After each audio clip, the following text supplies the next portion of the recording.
We all know that we're living through challenging and troubling times. We're in the midst of a pandemic. Cities and whole countries are being locked down for months on end. People are losing their lives, their jobs and their businesses. Mental illness and suicide are on the rise, and the debt that is being built up will take generations to pay off. Censorship and polarisation seem to be the new norm, with nuanced debate and mutual respect giving way to a pro versus anti, with us or against us mentality that has a chilling and deeply divisive effect on our previously open and tolerant societies. But far more disturbing than any of these troubling things is that we stand on the brink of a civilisational change that is so far-reaching in its consequences and so profound in its implications that few are able to discern the imminence of the danger or to fully comprehend the Rubicon that we are about to cross and the dystopian world that awaits us on the other side. How is this fundamental change being ushered into being, you ask? Through sleight of hand, through misdirection, and through the introduction of the seemingly benign vaccine passport. Such a claim seems extraordinary, and you would be right to be sceptical. But please allow me to explain. Most of us living in democratic societies today have been born into freedom. We've simply never known anything different. Now, liberal democratic societies are certainly not perfect, but we are essentially free to live the lives we choose, go where we please and behave as we wish, except where our actions are expressly prohibited in law, such as stealing, committing acts of violence or taking another's life. But we've not earned the freedoms we've enjoyed. They've been handed down to us by successive generations who wrestled them from the hands of monarchs and tyrants, who campaigned, fought and died so that we could enjoy the freedoms that we now possess to live the lives we choose. Yet today we stand on the brink of having these priceless, hard-fought freedoms stolen from us as we look the other way, of relinquishing them without resistance or debate because we are told we have no choice but to accept vaccine passports if we want to get some semblance of our old lives back. At first glance, accepting vaccine passports into our daily lives may seem like a trivial change. After all, many of us have already become accustomed to scanning QR codes as a condition of entry into restaurants and shops. But do not be fooled. The universal adoption of vaccine passports is not a trivial change. It is no less than a fundamental inversion of what is meant by freedom in democratic societies, and it will facilitate a radical restructuring of our civilization. No longer will your personal freedom be expansive, constrained only at the periphery by long-established and mutually agreed laws. Instead, what will remain of your freedom will be limited to those things that you've been given explicit permission to do by some unseen algorithmic power mediated through the screen of your smartphone, one green tick at a time. Let me say this again, for it is critically important to understand. Today, we are essentially free to do anything we choose except where our actions are prohibited in law. However, after the introduction of vaccine passports, that concept of freedom will be consigned to history, replaced by a completely new system in which you will only be allowed to do the things that you've been given explicit permission to do. This is what I mean by a fundamental inversion of freedom. Almost overnight, our enshrined and protected freedoms will become mere privileges, temporarily granted to us for compliance and good behaviour. Can I go into this restaurant, this concert, this sporting event? Can I get on this bus, this plane or in this taxi? Can I go into this shop, this doctor's surgery or even into my place of work? Participation in such trivial day-to-day activities will be contingent on permissions granted to us via our smartphones, permissions which themselves will be liable to change from one day to the next. And don't think for a second that because you are now double vaccinated this won't apply to you. Australia, a country of under 26 million people, has recently signed contracts to secure a further 195 million vaccine doses on top of the millions of doses already purchased. That's about a booster shot every 6 months for the next 4 years. So in a couple of years from now, if you are 2 days late getting your booster shot for the latest COVID variant, you might as well forget that dinner with friends at your favourite restaurant. Those privileges will have been automatically revoked. And it won't stop there. Vaccine passports are just a Trojan horse. Behind the seemingly benign functional facade lays a digital ID scheme built on a software platform that is designed to be extended over time. Today you'll just get a simple binary green tick or red cross indicating your authorised inclusion or exclusion from everyday society. But tomorrow you'll be rated on every aspect of your life. Points added for behaviour deemed supportive of the government and big business. Points subtracted for anything deemed to be divergent from the required norms. So how many times did you inadvertently break the 1.5 metre social distancing rule today? What about that mildly critical post on social media about some government policy? What about that video you shared with a friend raising legitimate questions about the current approved narrative? Watch your social credit score tumble, and as it does, your access to the services essential for everyday life revoked, one privilege at a time.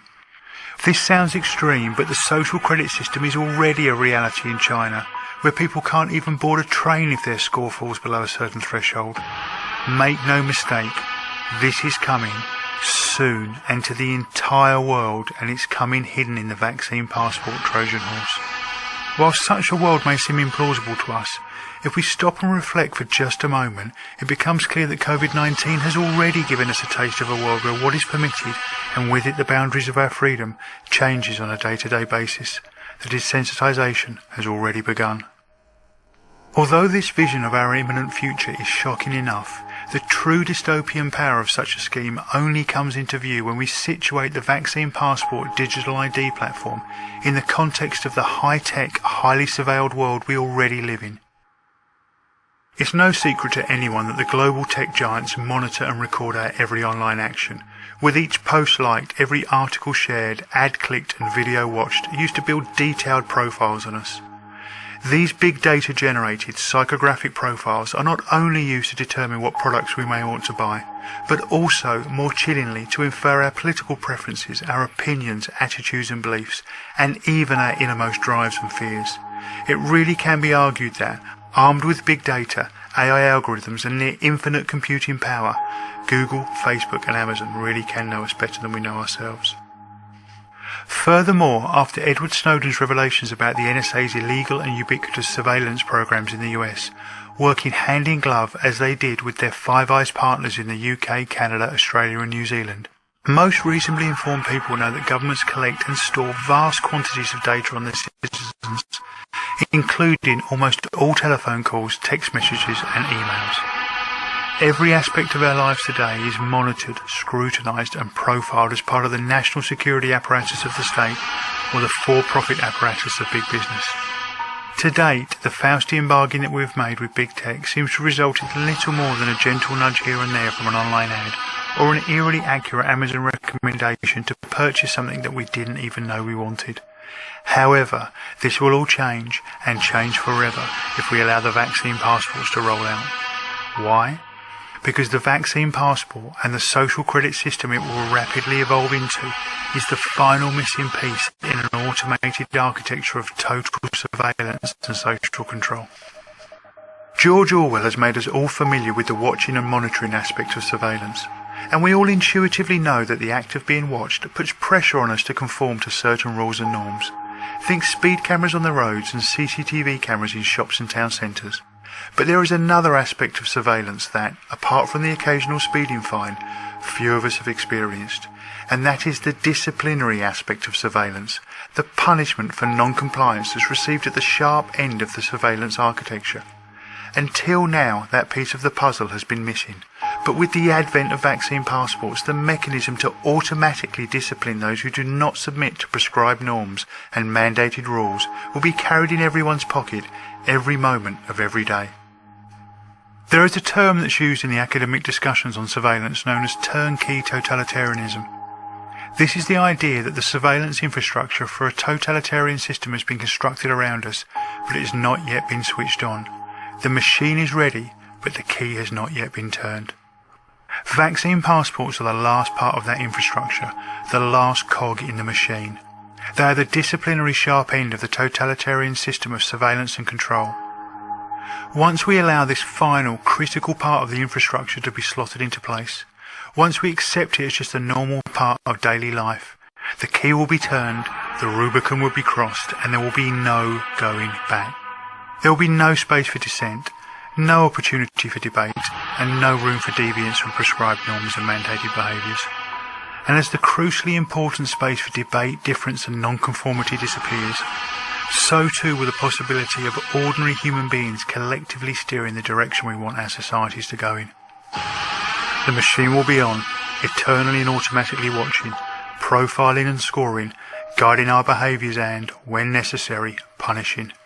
We will be, forever, at the mercy of our masters, those with the key to the machine, those who keep score, and those who set the rules, those who decide if we are deserving of a green tick or a red cross, those who decide whether we can be included in society or pushed to the precarious margins of existence. If we allow this to happen, it will be, as Aldous Huxley termed it, the final revolution. There will be no coming back from it. Freedom, as we have known it all our lives and for generations before us, will be extinguished forever for all but the privileged few at the pinnacle of the pyramid. In time, maybe in a generation or two, we will be so conditioned by the continuous gaze of surveillance and the rewards and punishments that it will automatically issue, that we'll simply police ourselves, self-monitored, self-censored and submissive. The freedom we enjoy today, even the very idea of freedom as we conceive it now, will become all but unthinkable to our children and all the generations that follow. It is said that totalitarianism is, first and foremost, the extreme focusing of surveillance devoted to securing political ends. Under the cover of COVID-19, without debate, discussion or informed consent, we're about to let a new totalitarian world of total surveillance, control and compliance be ushered in, welcomed by many in the name of doing their part in the battle against the virus. It is tempting to think that those of us living today in our high-tech, media-saturated world are far too informed and far too smart to have such a trick played on us. Yes, people may have fallen under the spell of fascism and totalitarianism in the past, but we are simply far too sophisticated to fall into such a trap. But is that really true? Are you sure? Look around you. Look at the censorship. Look at how little deviance there is from the approved narrative on the mainstream media. Look at how fear is being used to corral and control us. Look at how we are becoming divided around the ideas of masks, vaccines and lockdowns. Look at the in-group, out-group mentality that's beginning to form. Look at how far we've come in less than 2 short years. When the scales are peeled from your eyes, the propaganda and control become all too clear. The destination laid bare for those willing to see. Given the gravity of what I'm suggesting, I ask you now to pause for a moment and consider this. For centuries, perhaps millennia, the torch of freedom has been passed from generation to generation, often paid for with blood. The flames of that torch fanned by the hands it passed through. Those of us alive today who are fortunate enough to live in democratic societies now hold that torch. Now imagine yourself looking into the eyes of your parents, your grandparents and all the generations before them stretching back through time. Look at all those who gave their lives so that we might live free, who fought, who campaigned, who protested, who faced down despots so that individual liberty could be secured for them and for their descendants. Are you willing to look them in the eyes and tell them that you let the torch go out forever because of a virus? That you let the flame die because you were too fearful, too apathetic, too trusting or too easily manipulated to stand firm, stand tall and keep the flame alive? Now imagine yourself looking forward in time and bring to mind all your descendants, your children and your grandchildren, be they living or yet to come, and all those generations that will follow us. Look them in the eyes and tell them that the gift of freedom was handed down to us, but we allowed it to be taken from us, and hence from them, because we didn't see the sleight of hand trick that was being played, or if we did nothing to stop it. Can you feel the weight of responsibility that rests upon your shoulders now? Will you be able to live with the shame of knowing that you were one of those who stood idle, locked down, cowered in your home as the precious gift of freedom through sleight of hand, manipulation and misdirection was stolen from you and from all future generations to come? It should not matter where we find ourselves on the political spectrum, what our views are on masks, vaccines and lockdowns, whether we are rich or poor, or even if we are in the police or the military. We may disagree on many things, but surely we can all agree on this, that the freedom we enjoy today is the most precious of gifts, that it's been passed down to us, and that it must be cherished, nurtured and defended at all costs for the generations to come. It should be clear by now that the vaccine passport, COVID pass, green pass, or however they choose to brand it, has absolutely nothing to do with your health.